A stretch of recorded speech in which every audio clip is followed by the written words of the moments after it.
ओम शांति। 31 जनवरी 2023 के ईश्वरीय महावाक्य।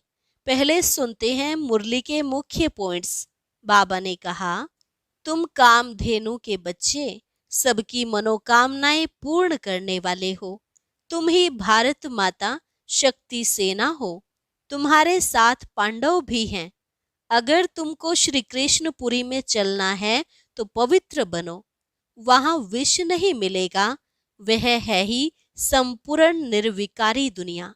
लक्ष्मी नारायण जैसा बनने और दैवी कुल में चलने के लिए पुरुषार्थ हमेशा ऊंचा करना चाहिए। अब सबको वापस जाना है। बाकी दुनिया वाले तो सब खाली हाथ जाएंगे, लेकिन तुम 21 जन्मों के लिए हाथ भरतू करके जाएंगे। फिर बाबा ने कहा, अभी तुम संगम युग पर राजयोग सीख रहे हो। इस राजयोग से तुम्हें कलयुग को सतयुग बनाना है। मुझ बाप की श्रीमत पर चल अब श्रेष्ठ बनो। तुम सभी निधन के बन गए थे, अभी धनी बाबा ने आकर सबको अपना बनाया है। तुम्हारा प्रभाव धीरे धीरे बढ़ता जाएगा। अभी कोई कांटे से कली बना है, कोई फूल भी बना है, लेकिन कभी कभी माया का तूफान ऐसा लगता है जो कई बच्चे फूल बनकर भी मुरझा जाते हैं। और लास्ट में बाबा ने कहा, सिकी लधे बच्चे, तुम जितना याद करेंगे उतना सीढ़ी पर चढ़ते जाएंगे, नहीं तो इतना सुख नहीं मिलेगा। तो जितना हो सके बाबा को याद करो, अपना चार्ट रखो। भोजन बनाते समय भी एक बाप की ही याद रहे, पति या बच्चों आदि की नहीं। और अब सुनते हैं महावाक्यों को विस्तार से। मुरली का सार। मीठे बच्चे, तुम हो मोस्ट लकी बच्चे, क्योंकि तुम्हारे सम्मुख स्वयं बाप है। वह तुम्हें सुना रहे हैं। प्रश्न, भक्ति मार्ग का कौन सा संस्कार अभी तुम बच्चों में नहीं हो सकता, क्यों? उत्तर, भक्ति मार्ग में जिस भी देवी या देवता के पास जाएंगे उससे कुछ न कुछ मांगते ही रहेंगे। किसी से धन मांगेंगे, किसी से पुत्र मांगेंगे। यह मांगने के संस्कार अभी तुम बच्चों में नहीं हो सकते, क्योंकि बाप ने संगम पर तुम्हें कामधेनु बनाया है। तुम बाप समान सबकी मनोकामनाएं पूर्ण करने वाले हो।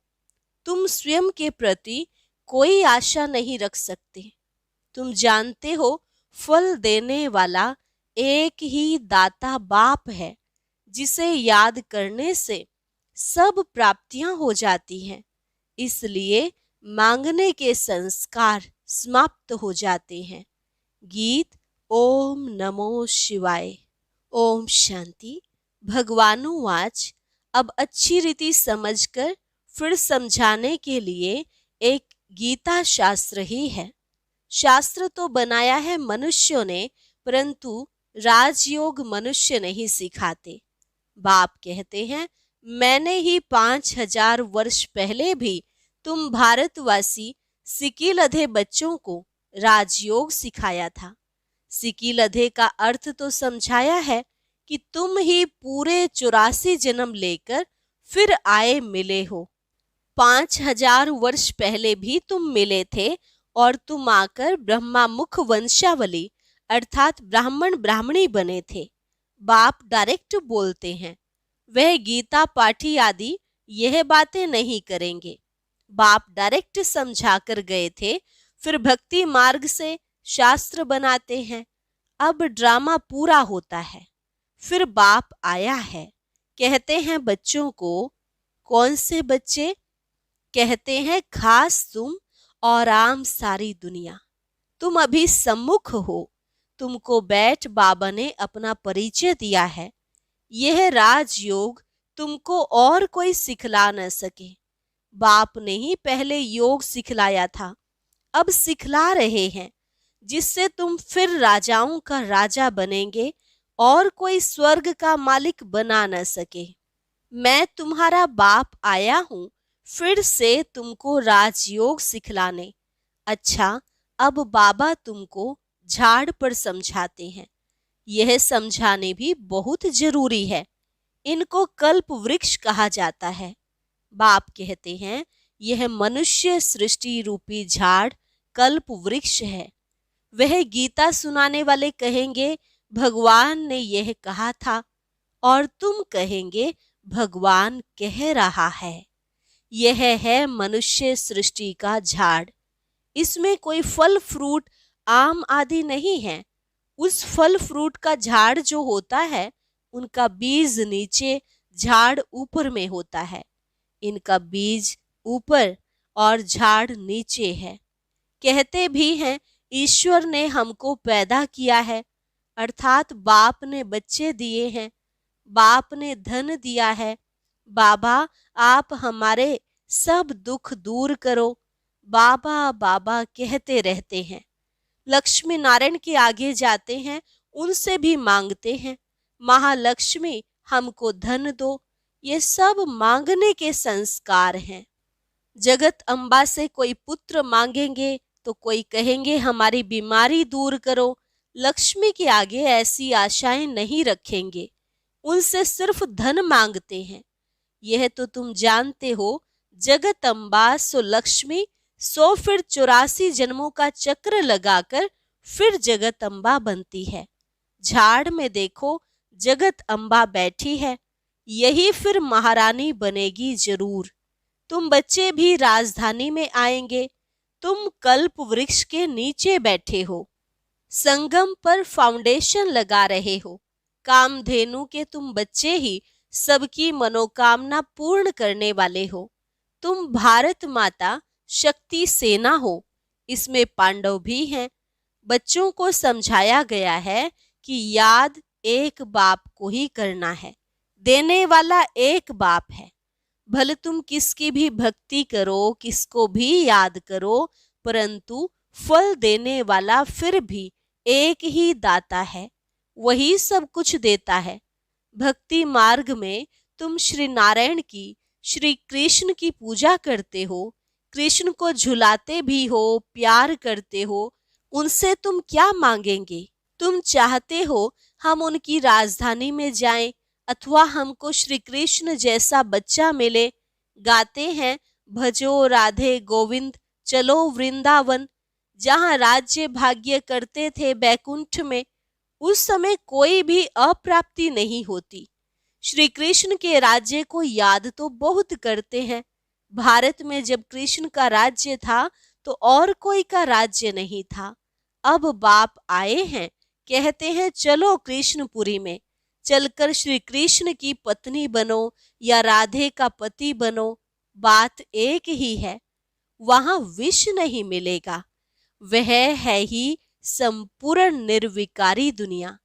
अभी तुम स्टूडेंट हो, पढ़ रहे हो, नर से नारायण, बेगर से प्रिंस बनने के लिए। यहाँ भले करोड़पति हैं, 50 करोड़ हैं, लेकिन तुम्हारी भेंट में वह गरीब हैं, क्योंकि यह सब उनका धन मिट्टी में मिल जाना है। कुछ भी साथ नहीं चलेगा, हाथ खाली जाएंगे। तुम तो हाथ भरतू करके जाते हो 21 जन्मों के लिए। अभी तुम राजयोग सीख रहे हो, फिर सतयुग में आकर राज्य करेंगे। तुम पुनर्जन्म लेते वर्णों में आते रहते हो।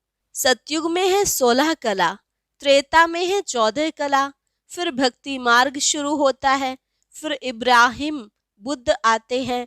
क्राइस्ट के 3000 वर्ष पहले देवी देवताओं का राज्य था। अब सारा झाड़ जड़जड़ी भूत अवस्था को पाया हुआ है। अभी तुम कल्प वृक्ष के नीचे संगम पर बैठे हो। इसको कहा जाता है कल्प का संगम, अथवा कलयुग और सतयुग का संगम। सतयुग के बाद त्रेता, फिर त्रेता के बाद द्वापर और कलयुग का संगम। कलयुग के बाद फिर सतयुग जरूर आएगा, बीच में संगम जरूर चाहिए। कल्प के संगम युगे बाप आते हैं। उन्होंने कल्प अक्षर बदल सिर्फ युगे युगे लिख दिया है। बाप कहते हैं, मैं निराकार परम पिता परमात्मा ज्ञान का सागर हूं। भारत में ही शिव जयंती गाई जाती है। श्री कृष्ण तो ज्ञान दे न सके। तुम कहते हो हम स्वर्ग में श्री कृष्ण के साथ मिलेंगे। बाप कहते हैं भक्ति में श्री कृष्ण का साक्षात्कार मैं तुमको कराता हूँ। कृष्ण जयंती पर बहुत प्रेम से उनको झूला झुलाते हैं, पूजा करते हैं। उनको जैसे सच सच श्री कृष्ण दिखाई पड़ता है। साक्षात्कार होगा, कृष्ण का चित्र होगा तो उनको भी उठाकर भाकी पहनेंगे। भक्ति मार्ग में मैं ही मदद करता हूँ, दाता मैं हूँ। लक्ष्मी की पूजा करते हैं, अब वह तो है ही पत्थर की मूर्ति, वह क्या देगी? देना फिर भी मुझे ही पड़ता है। साक्षात्कार भी मैं ही कराता हूँ, यह भी ड्रामा में नोंद है। जैसे कहते हैं परम पिता परमात्मा के हुक्म से पत्ता पत्ता हिलता है, क्योंकि वह समझते हैं पत्ते पत्ते में परमात्मा है। क्या परमात्मा बैठ पत्ते को हुक्म करेगा क्या? यह तो ड्रामा बना हुआ है। अभी तुम जैसी एक्ट कर रहे हो वह कल्प के बाद भी तुम ऐसे ही करेंगे।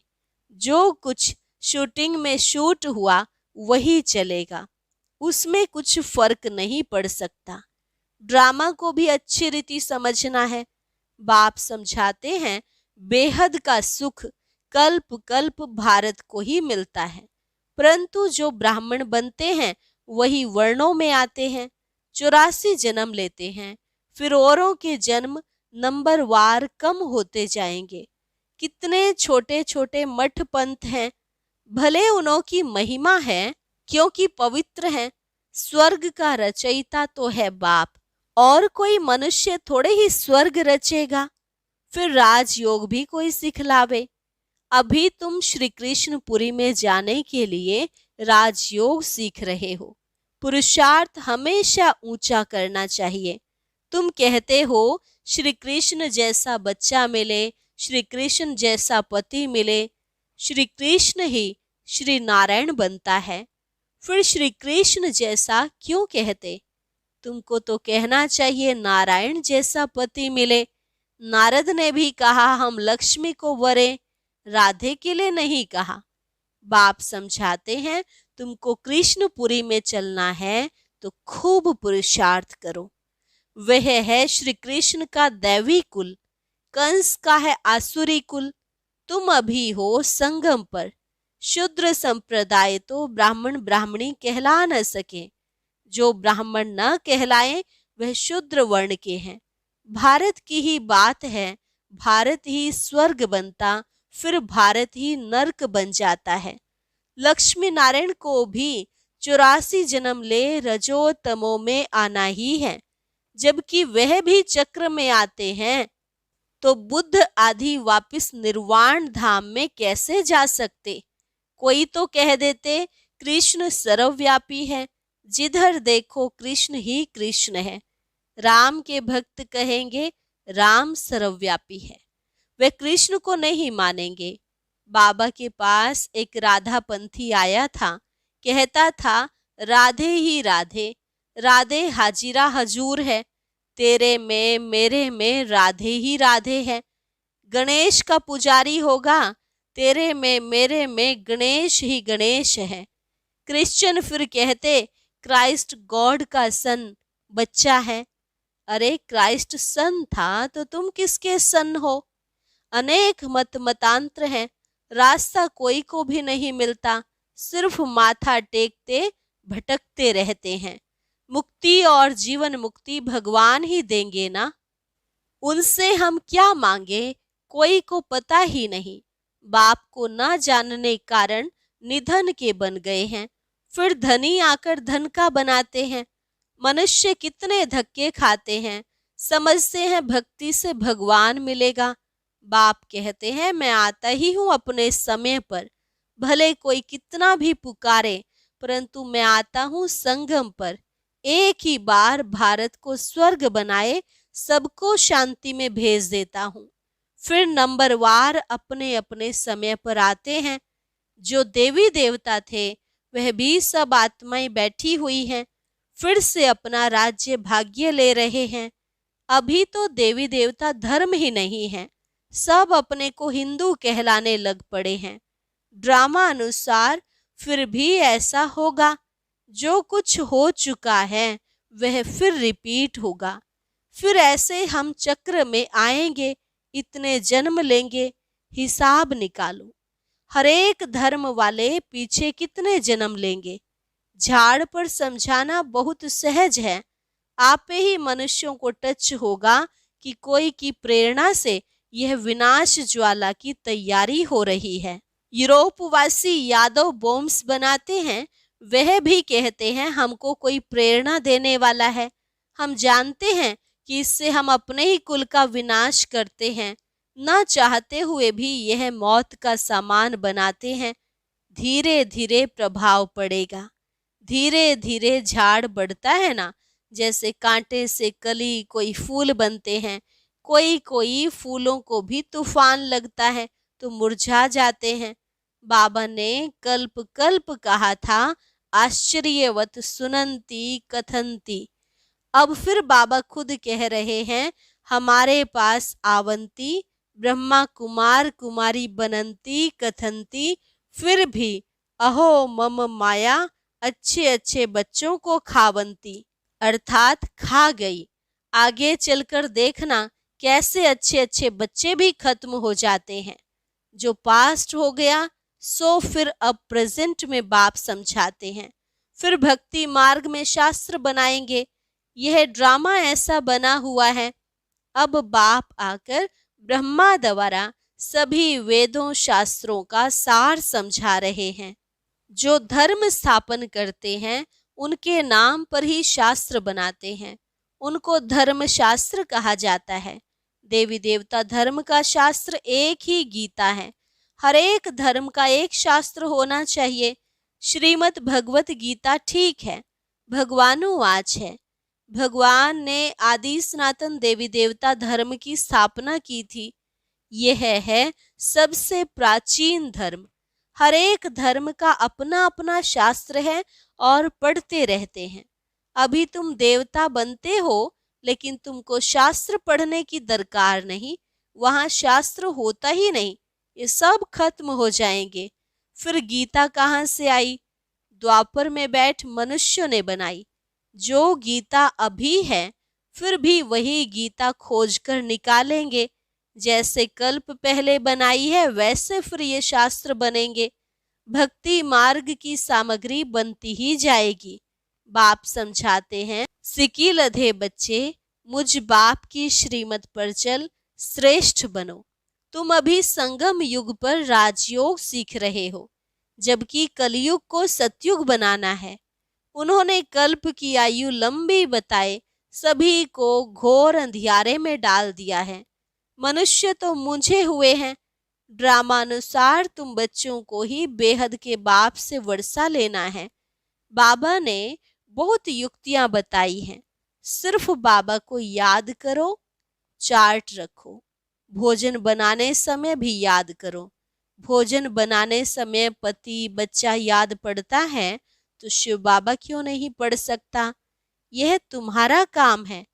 बाबा बुद्धि की सीढ़ी देखते हैं, फिर चढ़ो ना चढ़ो, यह है तुम्हारा काम।